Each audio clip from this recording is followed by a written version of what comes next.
The throne chamber of the Varkith Dominion had never known silence like this. It was a vast cathedral of black crystal and living metal, its walls pulsing with dim crimson bioluminescence. Towering columns curved like the ribs of some colossal beast, arching overhead to form a vaulted ceiling where holographic stars shimmered in artificial night. At the far end of the hall, upon a throne carved from the fused bones of conquered species, sat Queen HFY, devourer of suns, mother of swarms, empress of 1,000 subjugated worlds. Before her, chained to the obsidian floor by gravity lock restraints, knelt a single human. He was battered, his uniform torn, his face smeared with blood and soot. One eye was swollen shut, yet his back remained straight. His jaw was set, and when he lifted his gaze to meet the queen's multifaceted, glowing eyes, there was no fear in him, only defiance. The assembled alien courtiers watched in rapt fascination. Insectoid nobles with razor limbs, serpentine scholars with whispering tongues, hulking warlords whose armor was grown, not forged.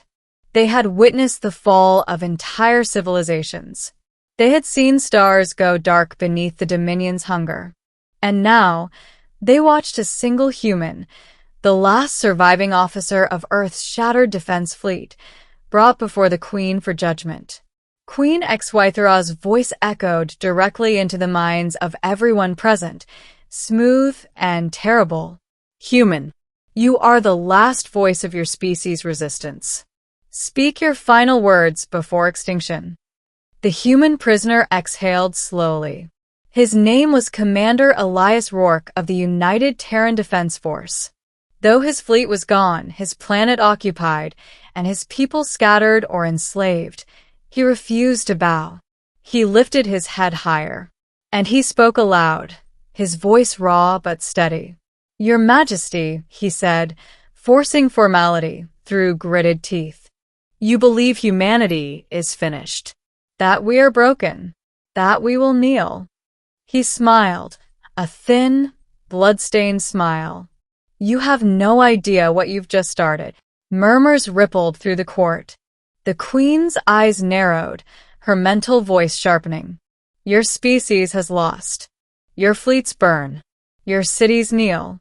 Your world belongs to me. What remains to start? Rourke's laugh was quiet, bitter, dangerous. What remains, he said, is what you failed to understand about humans. He shifted against his restraints. The gravity lock strained, humming with power. We are not one world, not one species, not one army. We are an idea. We are stubbornness given flesh. We are the ones who survive ice ages, plagues, wars, extinction-level catastrophes. We adapt. We endure. We learn. He locked eyes with the Queen. And we get very, very angry when something tries to take our home. The Queen's mandibles flexed. Her voice rolled like thunder. Empty words from a defeated creature. Rourke shook his head slowly. No. A warning. Silence returned, thicker than before. Far above, beyond the throne chamber, the sky of the conquered capital world shimmered faintly. None of the aliens noticed it. None except the Queen, for her throne was linked to orbital sensors. A new signal flickered at the edge of detection. One. Then another. Then dozens. Queen HFY's gaze sharpened. Impossible, she whispered into the minds of her court. Rourke grinned wider, teeth stained red. You thought Earth's fleet was all we had. You thought we sent everything in one desperate charge. He leaned forward. We didn't. In orbit, space split with light. Human ships dropped from hyperspace, not warships, but industrial carriers, asteroid haulers, mining platforms, civilian transports refitted with railguns, fusion lances, and improvised armor plating. Every vessel that could fly. Every machine humanity had ever built that could carry a reactor and a hull. They formed a chaotic, impossible armada. Not organized, not elegant, but countless. Queen HFY rose slowly from her throne. Her towering form unfolded, wings of chitin spreading. Her mental voice cut through the chamber like a blade. You dared summon reinforcements? Rourke met her fury without flinching. No, he said. They came on their own. He closed his eyes briefly. Because that's what humans do. When one of us falls, the rest show up. Above, human transmissions flooded the planetary network. Open channels. Unencrypted. Voices overlapping. This is civilian vessel Orion's Grace. Weapons hot. Lunar mining platform Hammersong. We've got mass drivers ready. Mars defense remnant. Thought you wiped us out? Think again. Earth Free Fleet. For home. The Queen's courtiers erupted in alarm. Warlords barked orders. Drone swarms launched from hangars. Orbital weapons charged. But the human armada did not hesitate. They burned forward, improvised fleets against an empire of conquest, and the sky ignited. From the throne chamber's ceiling, holographic projections of orbital space displayed the unfolding battle. Human ships ramming Dominion cruisers. Mining lasers carving through alien armor. Railgun slugs punching holes in biometal hulls. Sacrificial collisions that tore capital ships apart. It was not a neat battle. It was a brawl. A riot of steel and fire. A scream of rage given form. Queen HFY stared as her carefully ordered invasion fleet, designed for total dominance, began to fracture beneath the sheer madness of human warfare. The humans did not fight like conquerors. They fought like survivors. Like cornered animals. Like a species that had decided death was unacceptable. Rourke watched the display with quiet satisfaction. You wanted to make us your prisoners, he said softly. Congratulations. You just taught us where you live. The Queen's gaze snapped back to him. Her mental voice trembled with fury. You will die first. Rourke shrugged. Probably, he admitted. But you'll remember me. Suddenly, the gravity lock restraints around him flickered. A hidden transmitter embedded in his torn uniform pulsed once. Twice. Then the locks disengaged with a hiss. Rourke stood. The guards lunged, but he moved first. A concealed plasma knife ignited in his hand. In a blur of motion born from desperation, he cut down the nearest soldier, grabbed its weapon, and turned it toward the Queen. No one moved.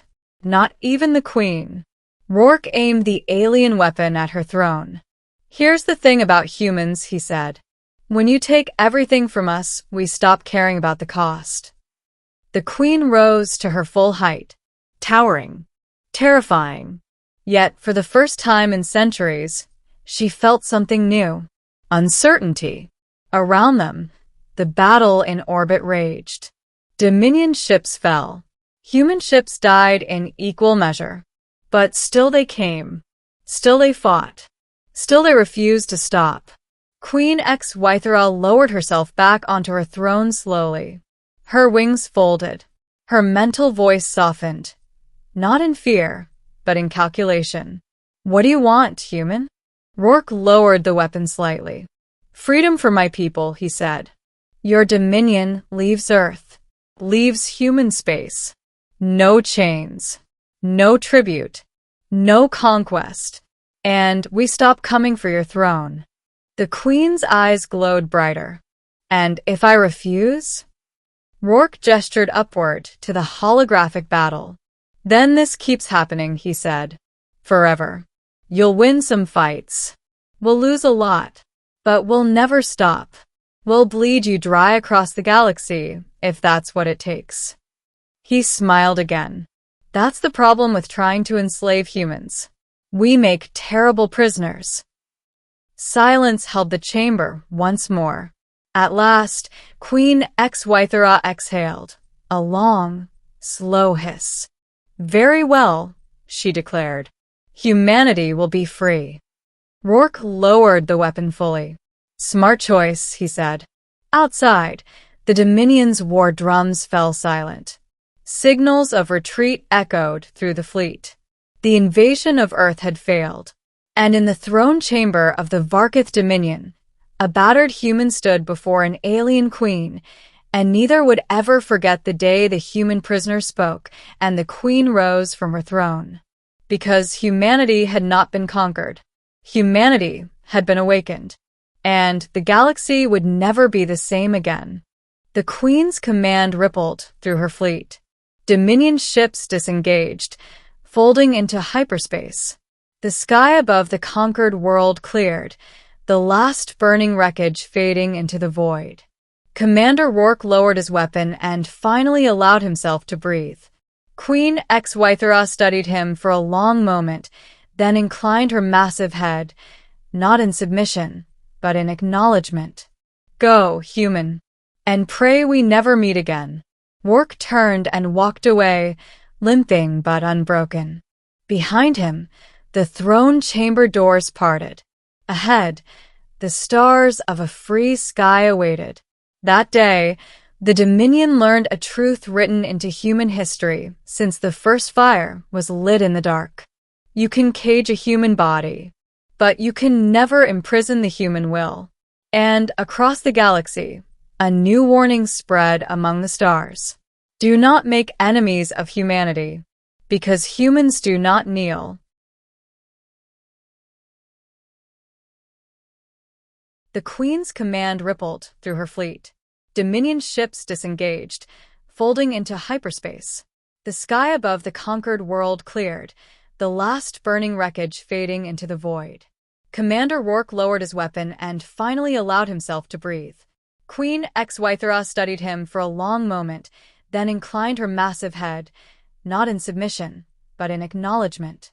Go, human, and pray we never meet again. Rourke turned and walked away, limping but unbroken. Behind him, the throne chamber doors parted. Ahead, the stars of a free sky awaited. That day, the Dominion learned a truth written into human history since the first fire was lit in the dark. You can cage a human body, but you can never imprison the human will. And across the galaxy, a new warning spread among the stars. Do not make enemies of humanity, because humans do not kneel.